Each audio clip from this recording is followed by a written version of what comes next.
Merry Christmas Eve. I know it's, a night for carols and hot cocoa, but you're here with us, so that must mean you're ready to dive deep into the world of atomic nuclei. Absolutely. Always ready for a good deep dive, holidays or not. Well, then buckle up. Mm. We're going to tackle the nucleus head on. You want to know what they're made of, how big are they, and what holds them together. All the good questions. Right. And honestly, I'm right there with you. We're cracking open chapter 13 of this physics textbook. Oh, yeah, that one, dense. It looks dense, yeah. Yeah. But don't worry, I promise we'll pull out all the good stuff, the stuff that makes you go, whoa, I never knew that. The mind-blowing bits. Exactly. Like right off the bat, this textbook throws out this truth bomb that atoms are mostly empty space. It's true. It's wild to think about. Isn't it? Get this. If an atom were the size of a football stadium, the nucleus would be like a tiny, tiny marble right in the middle of the field. And to figure that out, we can thank Rutherford's gold foil experiment. It's a classic. Oh, right. It was like shooting tiny bullets at a piece of paper. Yeah, imagine that. And most of them go right through, but a few bounce back. And that's how he knew there's this tiny, dense nucleus right at the atom's heart. So tiny but mighty. Exactly. Okay, so tiny nucleus, but huge implications, obviously. Now, the textbook keeps mentioning this unit U. Uh-huh, the atomic mass unit. Right, and it says 1 U is like 112th the mass of a carbon-12 atom. Right, carbon-12, it's our reference point. Okay, but why carbon-12, though? It seems kind of random. Well, we need a universal measuring stick. Just like we use meters to measure length, we use carbon-12 to, it gives us a consistent way to compare different atoms. A standard, got It's stable, common, all that. Okay, so using this U, we can weigh different atoms. Yeah. And this is where it gets really interesting to me, at least isotopes. Yes, isotopes, the variations on a theme. Exactly, like they're like different versions of an element, right? Time element, yeah. So the same number of protons, so it's still, let's say, carbon. Yeah. Different numbers of neutrons. Exactly. Think of it like, I always think of it like baking a cake, you know? You can have all the same basic ingredients, but if you change the amount of one ingredient, like sugar, you get a different cake. Ooh, different cake. Right, different cake. So in this case, changing the number of neutrons changes the atom's mass. It's why the atomic mass of chlorine, for example, isn't a whole number. It's an average. Ah, an average of its isotopes. I get it. So like a little recipe tweak and you get a different atomic flavor. Okay, but wait. How did we even figure out neutrons existed in the first place? Wasn't that a whole scientific mystery? It was. Oh, yeah, they were scratching their heads for a while because they knew the nucleus had a positive charge from the protons. Right. But they couldn't figure out why it didn't just fly apart, you know? Yeah. The answer, Neutron. the neutron. There was this idea floating around that maybe electrons were hanging out inside the nucleus, too. Right, trying to balance the charge. Right, but quantum theory came along and said, nope, not happening. Busted. And then along comes James Chadwick, and he's like a detective, right? I love this. He does all these experiments, super clever, and boom, he figures out there's this neutral particle, and it's in the nucleus. It's adding to its mass, but not the charge. The missing piece. It revolutionized our understanding of the atom. Totally.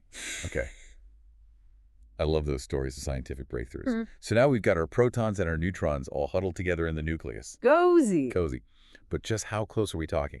Because this textbook mentions that the nucleus's radius is like 1.2 femtometers. Dang. That's ridiculously tiny. A femtometer is like, okay, get ready. It's 0.0000000000000000001 meters. I can't even picture that. I know. And get this, the textbook says that even though nuclei are incredibly small, their density is mind-blowing. It's like the same across all elements. Yeah, take a mountain and squeeze it into the size of a pinhead. That's nuclear density. Whoa! All nuclei made of the same super dense stuff. That's wild. Okay, so tiny but mighty. And then there's this this famous equation, EMC2. Einstein's baby. Right. I remember learning about it in school, but honestly, it always seemed so abstract to me. Well, it's more than just theoretical. It explains why the sun shines, you know? It explains how nuclear weapons work. It even explains, like, how much energy is in the food we eat. Oh, It's a big deal. It tells us that this tiny little bit of mass can be converted into a huge E amount of energy. Okay, wow. That makes it a lot more real. So we've got these tiny, dense nuclei with crazy amounts of energy locked inside. Yeah. And then the textbook throws out this other head-scratcher. It says that the mass of a nucleus is actually less than the sum of its protons and neutrons. Ah, yes. The missing mass problem. Right. What's going on there? Great question. It leads to one of the most well, it's the most important concept in nuclear physics. Yeah. Binding energy. Binding energy. That missing mass is the energy that's holding the nucleus together, like glue. It's the energy that would be released if we could somehow, break apart the nucleus into its individual protons and neutrons. That's like the energy of the bond itself? Yeah, that's a great way to put it. And this binding energy, well, it's what's keeping those positively charged protons from repelling each other and basically causing a, nuclear explosion. Oh, I see. Okay, binding energy, keeping things together. But how? What is this force? Well, that's the nuclear force, one of Okay. the fundamental forces of the universe. Right. And it's stronger, way stronger than the electromagnetic force, which is why those protons can stick together even though they all have, like, the same charge, Right, right. But wait, there's a catch, isn't there? There's always a catch. The nuclear force, it's short-ranged. It only works over very tiny distances. So like Velcro, kind of. Yeah. Strong up close, but useless from far away. Exactly. Perfect analogy. And that's why nuclei have a size limit. Because beyond a certain point, they just can't grip each other anymore. Exactly. It's just too far. Okay, starting to get the picture here. Strong force, short range, tiny, but powerful nuclei. But not all nuclei are created equal, right? There are stable ones, and then there are the unstable ones. Mhm. And that's where radioactivity comes in. You got it. Radioactivity. It's basically the nucleus trying to find stability. It's restless, constantly shifting and changing, trying to find a comfy position. And when it does that, it releases energy in particles. It's like a restless dancer. Exactly. Always moving. Okay, so some nuclei are just naturally more comfortable than others. And is that measured? Yes. We can actually quantify that. Binding energy. The more tightly bound the nucleus is, the more stable it is. Okay, so high binding energy, happy nucleus. Low binding energy, restless, unstable nucleus. That's it. And that instability is what leads to all the different types of radioactive decay. Yeah. Alpha, beta, gamma. Yes, exactly. And each type of decay is like a different move the nucleus can make to reach stability. Like alpha decay is like throwing a big chunk of itself away. Beta decay is like swapping out one particle for another. And gamma decay, that's like releasing a pure burst of energy. Wow. So much going on in such a tiny scale. Okay, we've got stable nuclei, unstable nuclei, this incredible binding energy. Uh-huh. But then, of course, there's the world of nuclear reactions where things get even crazier. Oh, yeah. That's where we see the true power of the nucleus. I can't wait to dive into that. So we've talked about the kreischer of the nucleus, the forces at play. But now let's talk about what happens when we mess with that structure, when we enter the world of nuclear reactions. This is where things get really real. And I'm guessing this is where we see EMC2 in action. Right. Where that tiny bit of mass converts into a ton of energy. Exactly. It all comes down to two main processes, fission and fusion. Okay. Both involve incredible amounts of energy, but in totally different ways. I'm ready. Lay it on me. Mm-hmm. So fission is like splitting the atom, right? That's what happens in nuclear power plants, yeah. Exactly. Fission is all about taking a heavy nucleus, like uranium, Okay. and splitting it into lighter nuclei. And remember that binding energy we talked about? Yeah. Well, the fragments that are made when you do fission, they're more tightly bound than the original nucleus. And that difference in binding energy, well, that gets released. Think of it like dropping a fragile ornament. Oh, It shatters, right, into all these smaller pieces. And Yeah. all that energy that was holding it together, it gets released. Okay. So breaking a bond, a strong bond, releases energy. Got it. Now, the textbook also mentions chain reactions. See? Is that what makes nuclear weapons so powerful? Yes. In a chain reaction, you have neutrons that get released during fission, and they trigger even more fission events. So it just keeps going and going, a cascade of energy. And of course, that can be harnessed for good, like in power plants. But, it can also be used for destructive things like nuclear weapons. Right.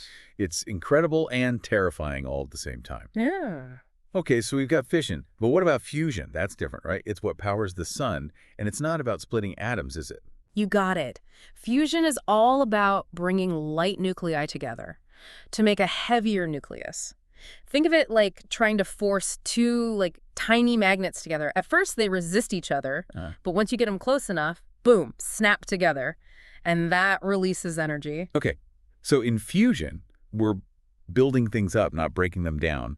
So the sun is basically a giant fusion reactor just hanging out in space. It is. It's constantly fusing hydrogen nuclei into helium. Wow. And all that energy, well, that's what bathes our planet in light and warmth. It's mind-blowing to think that, the same process that powers the stars could solve our energy problems here on Earth. So why aren't we using fusion power everywhere then? Yeah, if only it were that simple. What's the catch? Well, the real challenge with fusion is, well, it's recreating the conditions found inside the sun, here on The Earth. sun? That doesn't sound easy. It's not. Extremely high temperatures Yeah. and pressure. Imagine trying to, bottle something that's hotter than the sun's core. Oh, man. So what kind of temperatures are we talking about? Millions of degrees Celsius. Millions. At those temperatures, atoms lose their electrons and they become a plasma. Superheated. A plasma. Yeah, it's like this swirling soup of charged particles. Hey, it's hard to contain. Incredibly, it can't touch anything, really, because anything it touches, it'll just vaporize instantly. Yikes. Okay, so how are scientists even trying to contain something like that? Well, one of the most promising ways is using magnetic fields. Really powerful magnetic fields. They're basically creating an invisible bottle, but it's made of magnetic forces. That's amazing. But even if you can contain it, isn't it like super energy intensive to even heat it up to that point? It is. That's one of the biggest challenges to overcome, achieving ignition. Ignition, what's that? It's the point where the fusion reaction becomes self-sustaining. So it's producing more energy than it takes to get started. Think of it like lighting a fire. You need a spark. Right. But once it's burning, it generates its own heat. I see. Okay, so controlled fusion is kind of like trying to create a miniature sun here on Earth. It is. It's this massive scientific and engineering problem to solve. But the payoff, the potential is just huge. Imagine, a world powered by clean, safe, and basically unlimited fusion energy. Wow. It sounds almost too good to be true. But the fact that scientists are trying, that gives me hope. Okay, so we've covered fission, which we already use in power plants, and fusion, which is still very experimental. What are some of the other ways that nuclear physics is used today, like in the real world? Oh, nuclear physics is everywhere. It's changed so many fields, from medicine to archaeology. In medicine, they use radioactive isotopes. In imaging techniques like PET scans, and in cancer treatment. So we're using like the power of the atom to heal people. We are. It's amazing. They're like these tiny little beacons, and they let us see inside the body, And we can target very specific cells. That's incredible. And what about archaeology? Well, there, they use radioactive dating techniques. It's how they figure out the age of really old things, It gives us this glimpse into the past. This is blowing my mind. I never realized how much nuclear physics is a part of like our everyday lives. But of course, there's the other side of it, the destructive potential of nuclear weapons. We can't forget about that. You're right, we can't. The development of nuclear weapons, it really was a turning point in history. It reminds us of how powerful this knowledge is and the responsibility that comes with it. A sobering thought for sure. But let's end on a positive note, yeah. Focus on all the good that can be done with nuclear physics, Definitely. like solving some of the world's biggest challenges. Right. From developing new energy sources to, improving medical treatments to understanding the origins of the universe. This deep dive has been amazing. It's opened my eyes to the world of the nucleus. Yeah. And it's incredible how much is going on at this tiny, tiny scale and how much it affects, our lives, really. It's true. And we've only just scratched the surface. There's so much we still don't know. But with every new discovery, we gain a deeper understanding of the universe and our place in it. Okay, I have to ask one final question. If we could zoom out from, the atom and look at the big picture, what are some of the big mysteries that nuclear physics is still trying to solve? That's a great question. One of the biggest is the nature of dark matter and dark energy. Dark matter and dark energy. They make up most of the universe, but we barely understand them. Wow, they sound like something from a sci-fi movie. I know, but they're real. Astronomers have observed them, and they're challenging our understanding of gravity and how the universe is evolving, really. So even though we've come so far, there are still these huge mysteries out there. Absolutely. And that's what makes science so exciting. There's always something new to discover, to learn, to wonder about. I couldn't agree more. I feel like this deep dive has left me with a sense of awe, and I want to know more. It's amazing to think that all these incredible processes are happening, like inside every atom of our bodies all the time. It really puts things into perspective. It does, doesn't it? From the vastness of the cosmos to the complexity of the atom, there's beauty and complexity everywhere in the universe. Well said. Well, I think we've given our listener a lot to think about on this Christmas Eve. We certainly have. It's been a pleasure exploring this fascinating topic with you. Likewise. Until next time, happy holidays. It's really amazing, to think about all this stuff we've been talking about, the tiny atoms, the massive stars. It makes you appreciate the scale of things, doesn't it? It really does. The universe is full of these like extremes, the super small and the incredibly vast, and it's all like connected somehow. Right. And what's so cool is that, we've been talking about all this science, all this, stuff about the nucleus. But it's not just about equations No. or theories. No. It's about, like, understanding the building blocks of our world. And how they, shape our existence. Exactly. And I think that's what I love most about these deep dives. It's not just about learning new things. It's about gaining a new perspective, understanding, like, our place in all of this, the grand scheme of things. It really is. And realizing how much we still don't know. Right. It's humbling. There's a sense of wonder that comes with studying nuclear physics. Totally. So as we wrap up this incredible journey into the nucleus, I'm curious, what are some of the things that, like, really stuck with you? What were the biggest whoa moments? For me, it's the power. Like the sheer power that's packed into these tiny nuclei. Eh. The fact that the same thing that fuels the stars, could maybe one day solve our energy crisis here on Earth. That's just, I don't know, it blows my mind. It's amazing, right? And then the fact that we can use these radioactive isotopes to, treat diseases Yeah. or to figure out secrets from the past, it's remarkable. It really speaks to human ingenuity, Yeah. our ability to harness these incredible forces and use them for good. Right. But it also reminds us that we have to be careful, too, Of course, the knowledge we've gained, well, it can be used for both. for good and for bad. Exactly. So it's a huge responsibility, making sure that these discoveries are used to benefit humanity, not to harm it. Couldn't agree more. So for our listener who's been with us on this journey, what would you say is, like, the most important thing for them to remember? I think it's that the world around us, even the stuff that seems ordinary, is actually full of wonder and complexity. Like there's this hidden universe inside every atom. And understanding that, it helps you appreciate your own existence. So well said. I hope this deep dive has made everyone, a little more curious, a little more eager to learn, Yeah. to keep exploring, because there's always more to discover. The journey never ends. And on that note, I think we'll wrap up this episode of The Deep Dive. It's been a wild ride into the heart of matter, and I hope you all enjoyed it. It's been a pleasure, as always. Happy holidays. Happy holidays. And remember, keep asking questions, keep exploring, and keep diving deep.